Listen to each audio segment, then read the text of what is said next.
Assalamualaikum warahmatullahi wabarakatuh.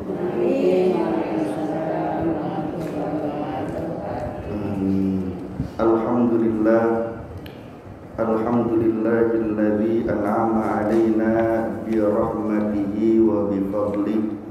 Asyhadu an la ilaha illallah wa asyhadu anna Muhammadar Rasulullah. Allahumma salli wa sallim wa barik ala sayyidina Muhammadin wa ala alihi wa ashabihi ajma'in. Allahumma ighfir, Allahumma ighfir, Allahumma ighfir li ummati sayyidina Muhammad. Allahumma arham, Allahumma arham, Allahumma arham ummata sayyidina Muhammad rahmatan 'ammatan ya rabbal alamin. Wa sallallahu ala sayyidina Muhammadin walhamdulillahi rabbil alamin. Amma ba'd.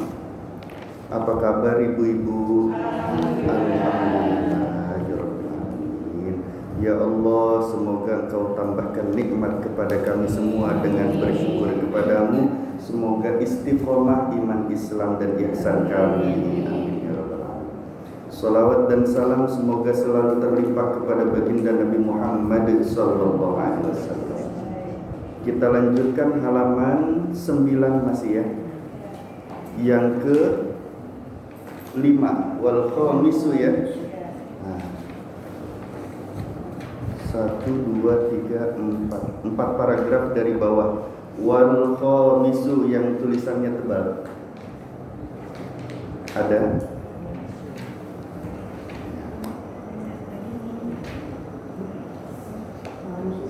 Sudah ketemu semua? Bismillahirrahmanirrahim. Qala al-musannif rahimahullahu ta'ala wa nafa'ana bihi wa bi'ulumihi fid dharain. Amin ya rabbal alamin.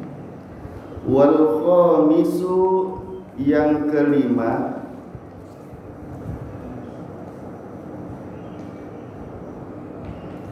ayya'mala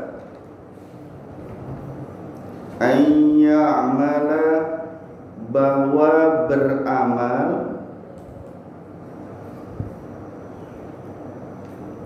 bil istighfari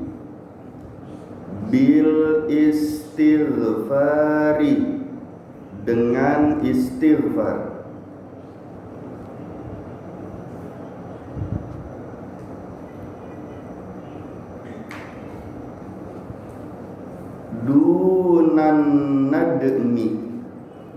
Dunan nadmi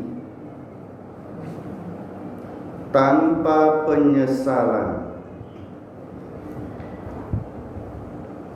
Dunan nadmi tanpa penyesalan. Yakni yaitu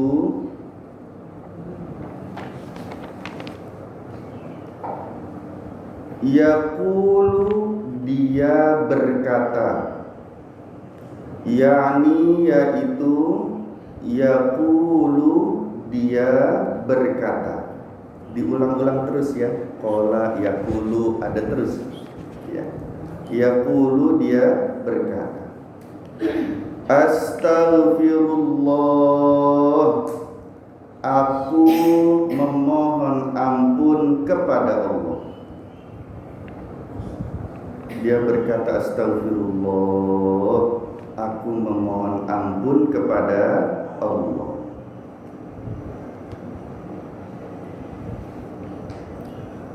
Wala yadamu,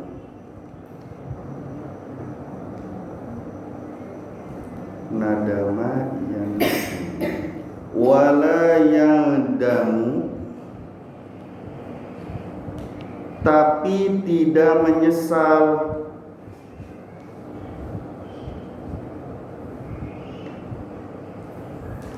Tapi tidak menyesal.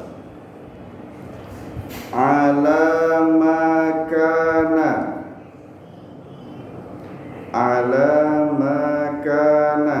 atas apa yang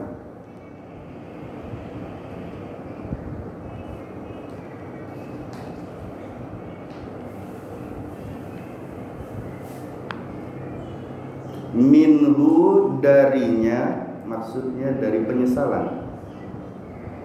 Minhu darinya, hu-nya kembali kepada yang dulu. Minadzunubi dari dosa-dosa. Minadzunubi dari dosa-dosa. Dia tidak menyesali dosa-dosa. Lam yanfa'uhu, tidak bermanfaat ia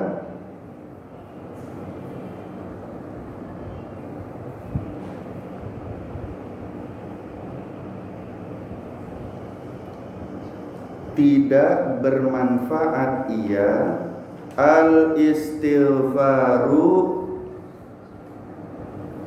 istighfar. Istighfarnya nggak manfaat. Yakni yaitu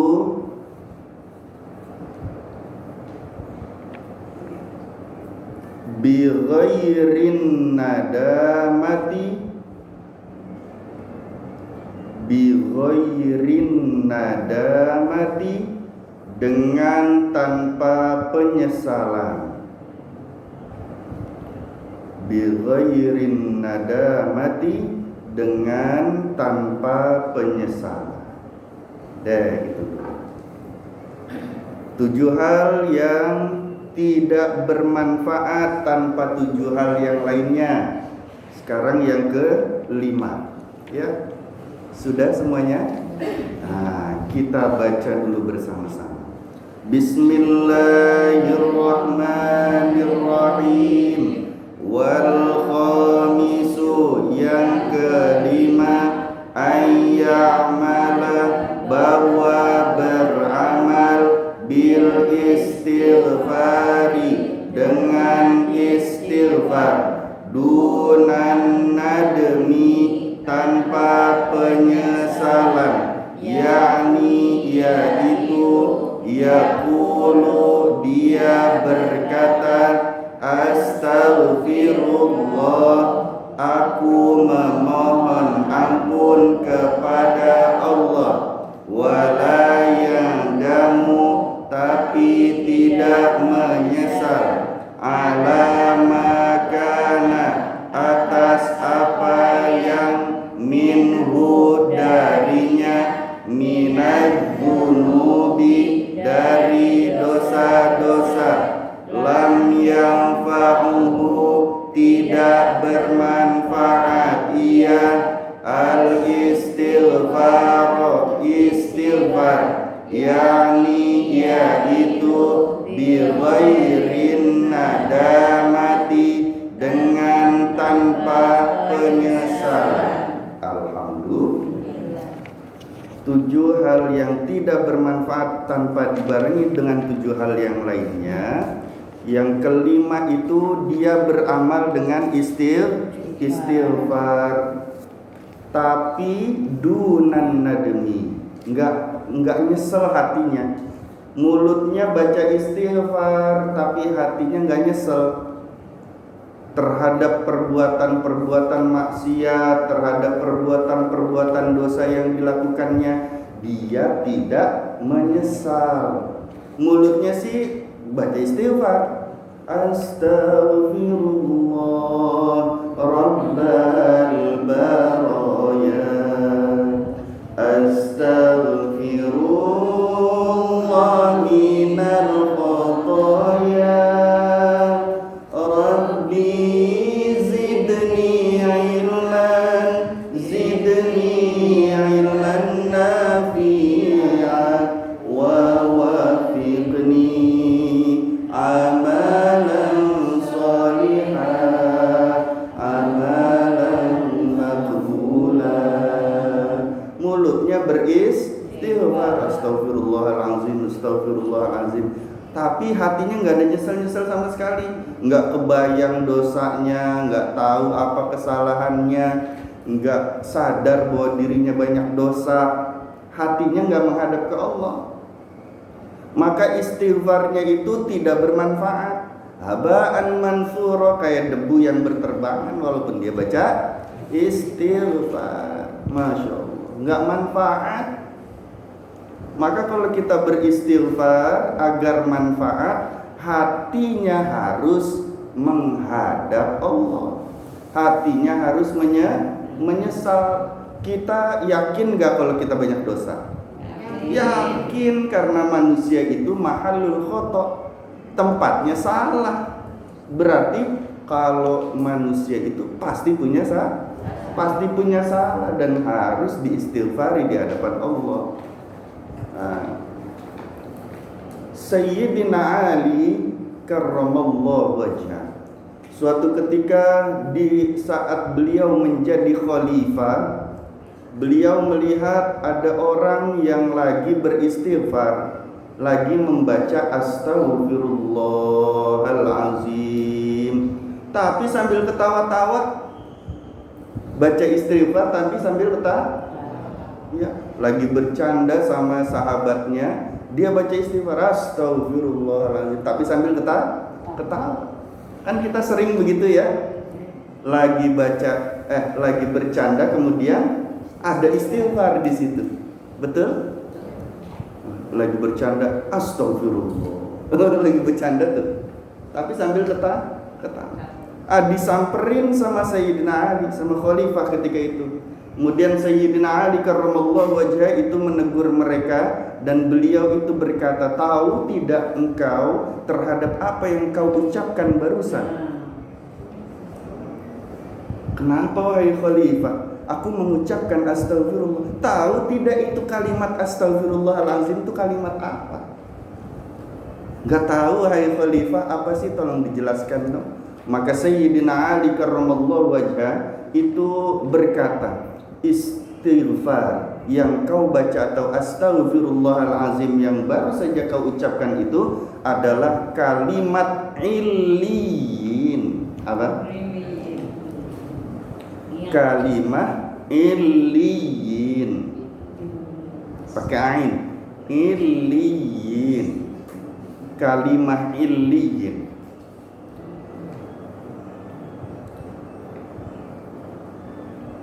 Apa itu kalimah illiyin?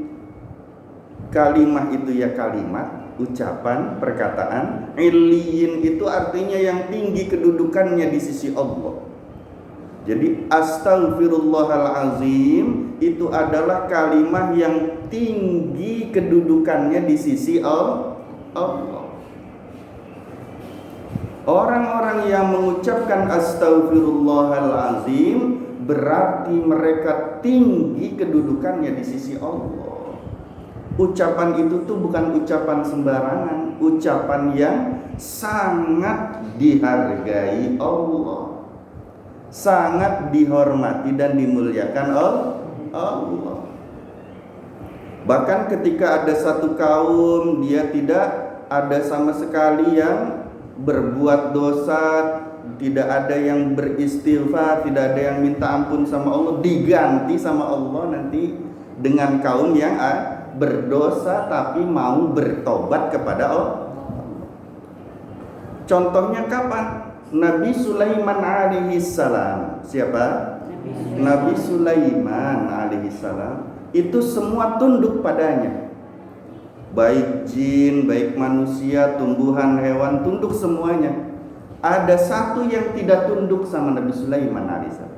Iblis laknatullah alaihi. Pimpinannya syaitan-syaitan, pimpinannya ifrit, pimpinannya siluman-siluman.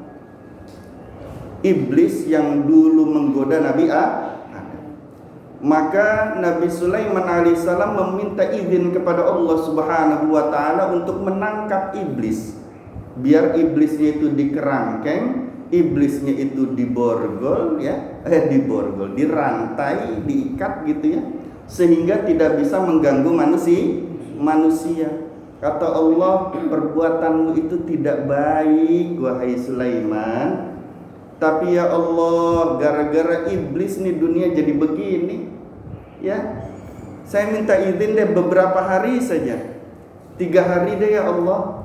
boleh enggak saya tangkap dan saya penjarakan itu iblis? Ya sudah, silahkan saja. Tapi itu tidak baik, wahai Sulaiman. Allah lagi-lagi berfirman demikian. Ya, nangkep iblis, padahal nangkep iblis. Tapi kata Allahnya bagaimana? Itu tidak baik. Karena memang tugasnya iblis diizinkan oleh Allah untuk menggoda manusia. Ya, akhirnya dengan seluruh pasukan yang ada, Nabi Sulaiman menangkap iblis. Iblisnya dipenjara. Hari pertama Nabi Sulaiman alaihissalam itu kan raja ya. Sehari itu kalau untuk makan pegawainya, Nabi Sulaiman itu menghabiskan 600 onta, 4.000 sapi, 100.000 kambing untuk makanan pegawai-pegawainya. Tuh berarti kan luar biasa. Sangatkah? Ya namanya raja ya. Sehari itu makanannya segitu pegawainya. Berapa? 600 onta, 4.000 sapi, 100.000 kambing. Itu makanan pegawainya Nabi Sulaiman alaihissalam. Masya Allah. Nah, karena sehari sudah ditangkap iblisnya, maka Nabi Sulaiman itu pengen, Nabi Sulaiman tuh makannya bukan dari kerajaannya, bukan dari harta rakyatnya, bukan. Tapi Nabi Sulaiman itu jualan tas dari kulit. Nabi Sulaiman tuh. Jadi walaupun raja, tapi bukan makan dari hasil dia menjadi raja, bukan. Dari hasil menjadi rajanya tuh dikembalikan lagi kepada rakyatnya. Beliau sih punya usaha sendiri. Usahanya apa? Menjual tas. Maka ada satu orang pegawainya Nabi Sulaiman alaihissalam, biasa tiap hari itu jualan tas. Hasil dari tas itu baru buat makan Nabi Sulaiman. Sedangkan pegawai-pegawainya makanannya mewah-mewah, Nabi Sulaiman sih enggak. Makanannya biasa. Ya, hasil dari kerjanya sendiri, masya Allah. Ini Nabi namanya juga ya. Pada saat pegawainya disuruh ke pasar bawa hasil rajutan dan samakan tas dari buatan Nabi Sulaiman sendiri, disuruh jual itu pegawainya. Pada saat sampai di pasar, orang-orang nggak ada di pasar, kosong sama sekali, nggak ada orang. Ya, tuh pegawainya bingung mau jualan bagaimana, nggak ada orang. Di jalanan sepi, di pasar sepi, di tempat-tempat biasa ramai orang, nggak ada orang sama sekali. Akhirnya lapor kepada Nabi Sulaiman alaihissalam, duhai Nabiullah Sulaiman, nggak ada orang di pasar, jadi aku nggak bisa jualan ini tas. Ya sudah, akhirnya hari itu saya berpuasa saja, kata Nabi Sulaiman. Besok harinya suruh jualan lagi. Nah, hasil jualannya buat makan, padahal raja nih sangat kaya. Pada saat ke pasar lagi masih kosong. Balik lagi ke Nabi Sulaiman, wahai Nabi Sulaiman, masih kosong, nggak bisa jualan. Coba kamu selidiki di mana itu orang-orang. Akhirnya diselidiki oleh pegawainya, manusia kumpulnya di masjid. Kumpulnya di masjid sama di makam, nungguin mati sama ibadah. Tar ke makam, tar ke masjid, ke makam buat ingat mati, kata mereka. Kalau lihat makam itu sudah tergambar kapan saya akan mati, pasti sebentar lagi. Akhirnya lari lagi ke masjid, ibadah lagi. Antar kalau ibadahnya dirasa kurang, dia ke makam lagi, ntar ke masjid lagi. Ke situ aja udah Nabi Sulaiman, gak kemana-mana orang-orang. Jadi penuhnya itu di mana? Di masjid sama di makam. Kemudian Nabi Sulaiman alaihissalam bertanya kepada Allah, duhai Allah, ini kenapa orang-orang pada ke masjid, ke makam semua? Dia lupa kalau iblisnya lagi di penjara. Apa yang Allah katakan? Wahai Sulaiman, bukankah sudah kufirmankan kepada engkau bahwasanya itu tidak baik? Ya, tugas iblis memang menggoda manusia. Pada saat manusia itu tergoda, dia melakukan dosa-dosa, tapi dia kembali kepadaku dengan beristighfar kepada aku, bertaubat akan dosa-dosanya kepadaku, maka itulah yang aku sukai, aku akan ampuni mereka.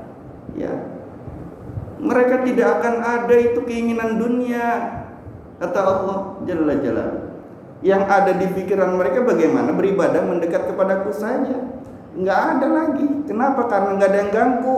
Yang ganggunya iblis. Jadi semuanya taat sama Allah. Kalau begini terus saya akan musnahkan itu manusia seluruhnya. Saya akan ganti satu kaum yang baru, yang mereka melakukan dosa dan maksiat, tapi mereka mau beristighfar kepada Allah. Maka Nabi Sulaiman ketika itu langsung membebaskan kembali iblis. Iblisnya dibuka lagi kerangkengnya, dilepaskan. Pada saat dilepaskan, ramai lagi pasarnya, moolnya ramai lagi tempat-tempat di mana-mana gitu ya. Ini artinya apa? Artinya istighfar di hadapan Allah Subhanahu wa taala itu Allah siapkan, Allah ajarkan melalui baginda nabi-nabi ya, terutama Nabi Muhammad sallallahu alaihi wasallam. Itu untuk apa? Agar Allahnya cinta. Innallaha yuhibbut tawwabin. Sesungguhnya Allah cinta kepada orang-orang yang bertaubat. Laula tastaghfirunallaha la'allakum turhamun. Kalau saja kalian beristighfar kepada Allah, pasti akan aku rahmati, aku sayangi kalian.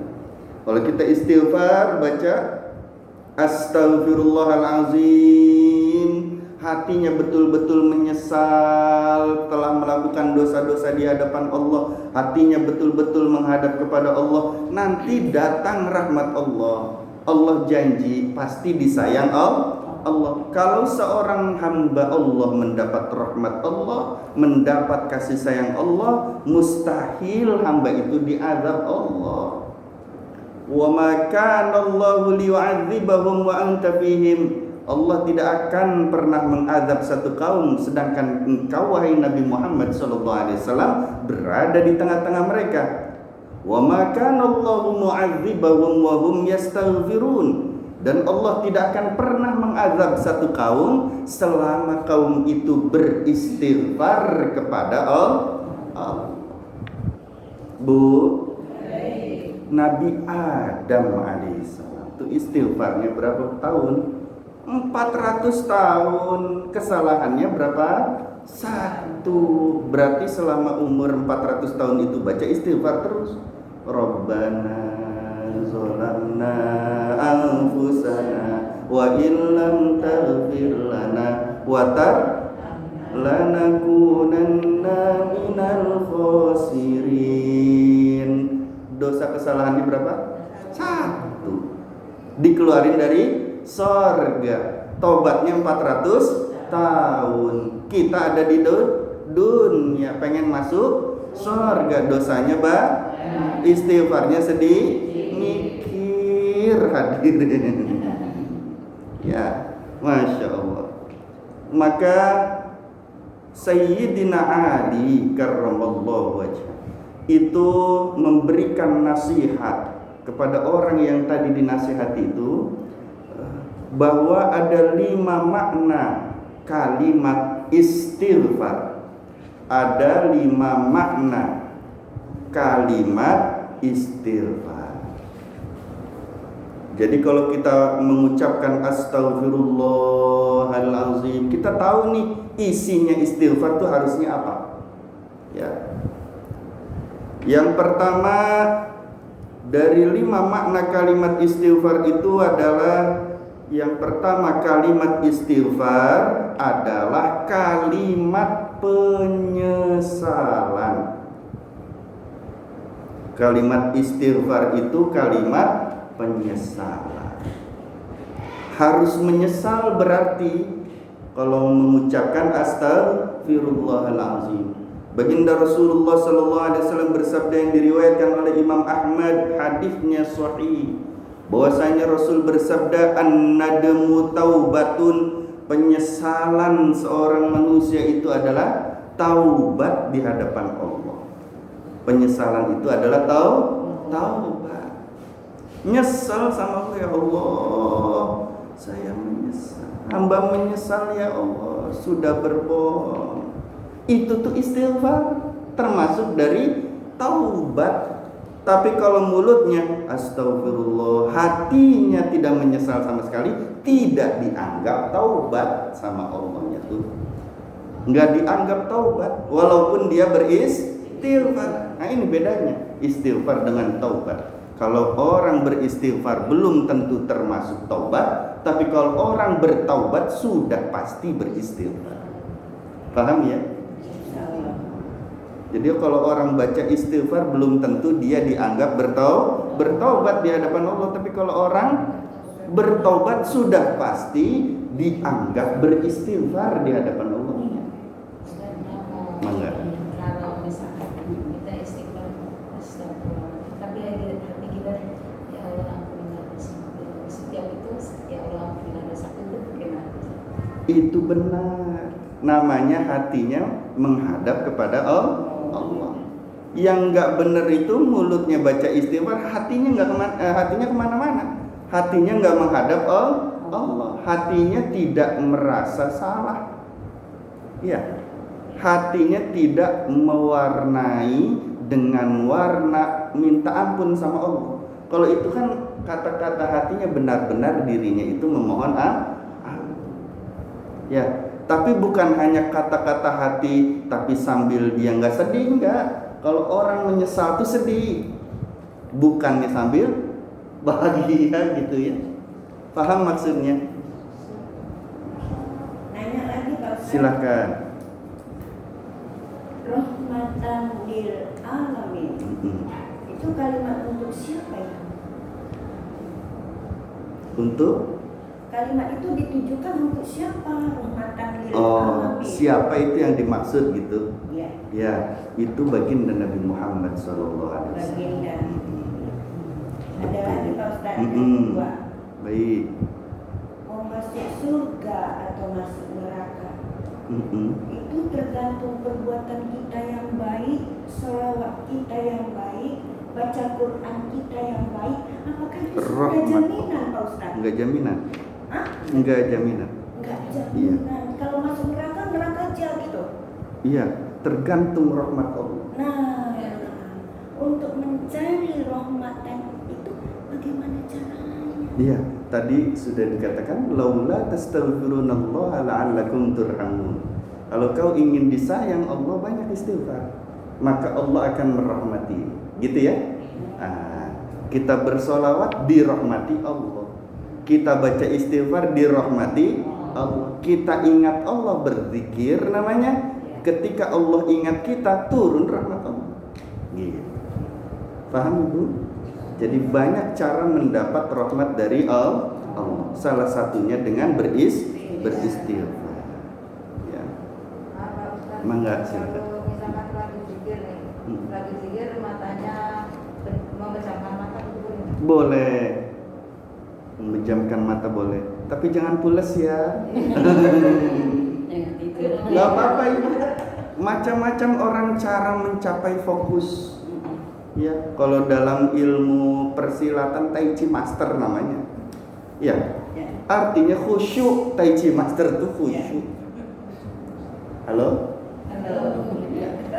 Di Shaolin itu kan ya ada ilmu yang begitu. Sama itu.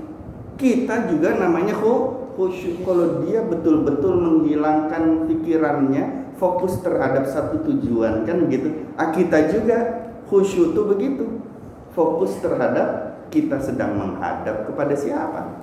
Ya, boleh silahkan. Ada yang dengan memejamkan mata, ada yang dengan melihat tanda-tanda kekuasaan Allah. Ya, khusyuknya itu dengan cara melihat, Masya Allah, gitu ya.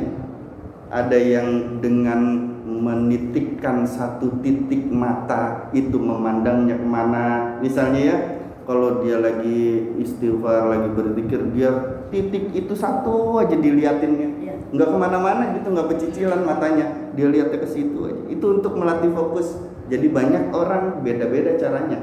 Ya, Salah satu yang diajarkan oleh baginda Rasulullah SAW berkaitan dengan berzikir memejamkan mata, itu juga pernah diajarkan oleh Rasulullah SAW kepada Sayyidina Ali karramallahu wajhah. Ya, wahai baginda Rasulullah SAW, bagaimana caranya berzikir yang banyak di hadapan Allah Subhanahu wa Ta'ala? Ya Ali, tutup matamu, kata baginda Rasul. Artinya suruh fokus, tutup matamu. Kemudian dadanya Sayyidina Ali itu dipegang oleh Rasulullah SAW, disentuh ya, dipegang. Kemudian ikuti apa yang aku ucapkan, kata Nabi Muhammad SAW. Ya. La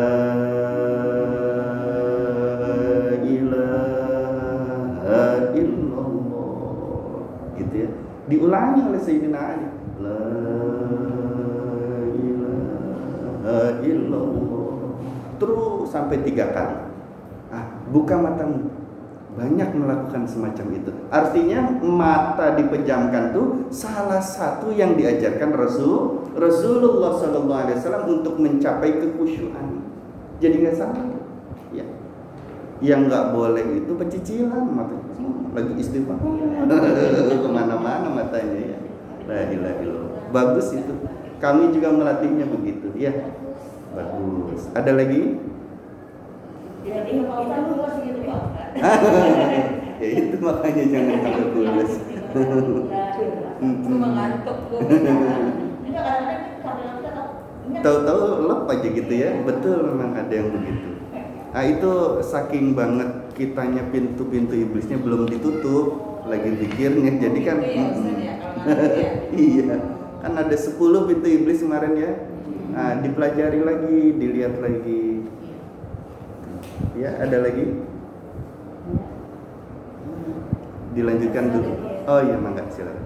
Kalau seandainya kita kan marah, tapi kan dalam hati kita kalau marah itu nggak boleh.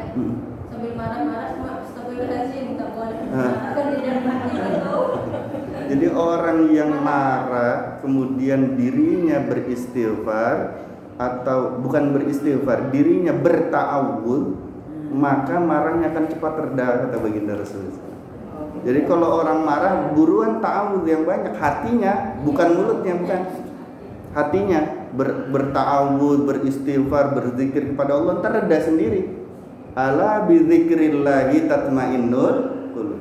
Bagus itu. Ya. Yang diajarkan oleh baginda Nabi Muhammad SAW, kalau kamu marah, baca ta'awudz yang banyak di hati.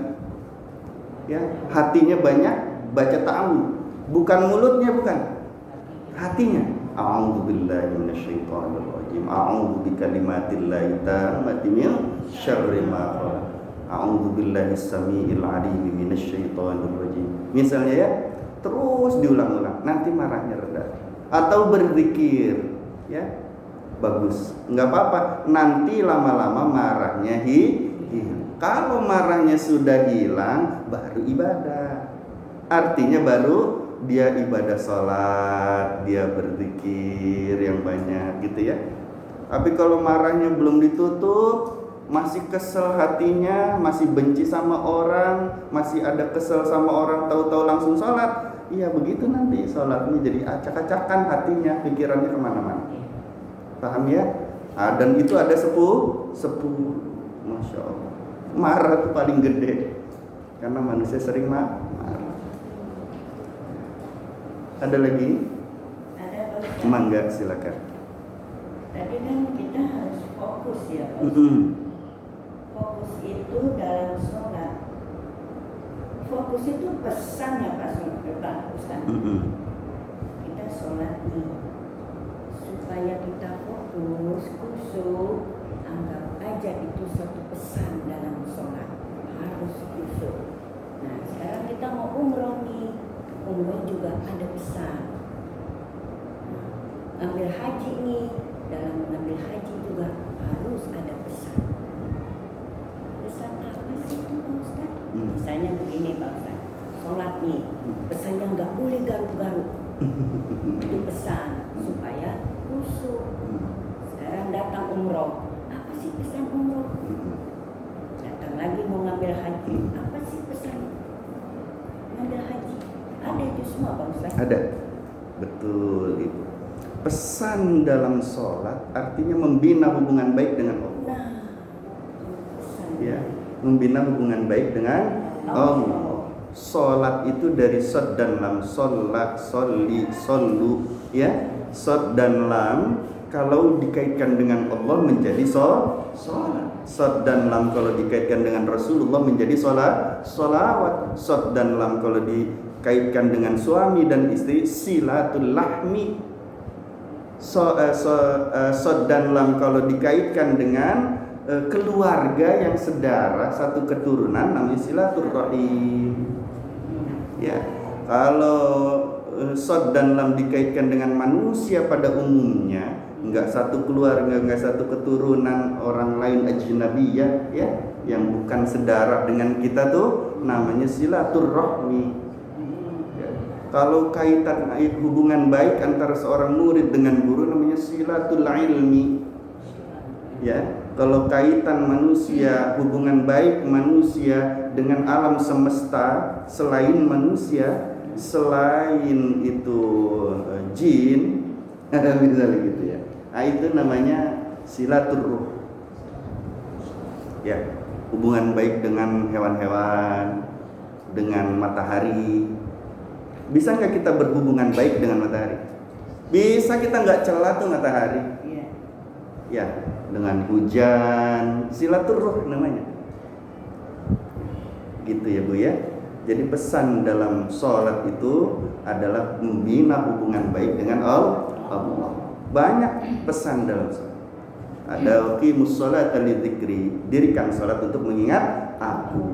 Innas sholata tanha 'anil fahsya'i wal munkar. Sholat itu untuk mencegah perbuatan keji dan munkar. Banyak pesan-pesan dalam sholat. Gitu ya Bu. Baru satu ya. Terusin gak?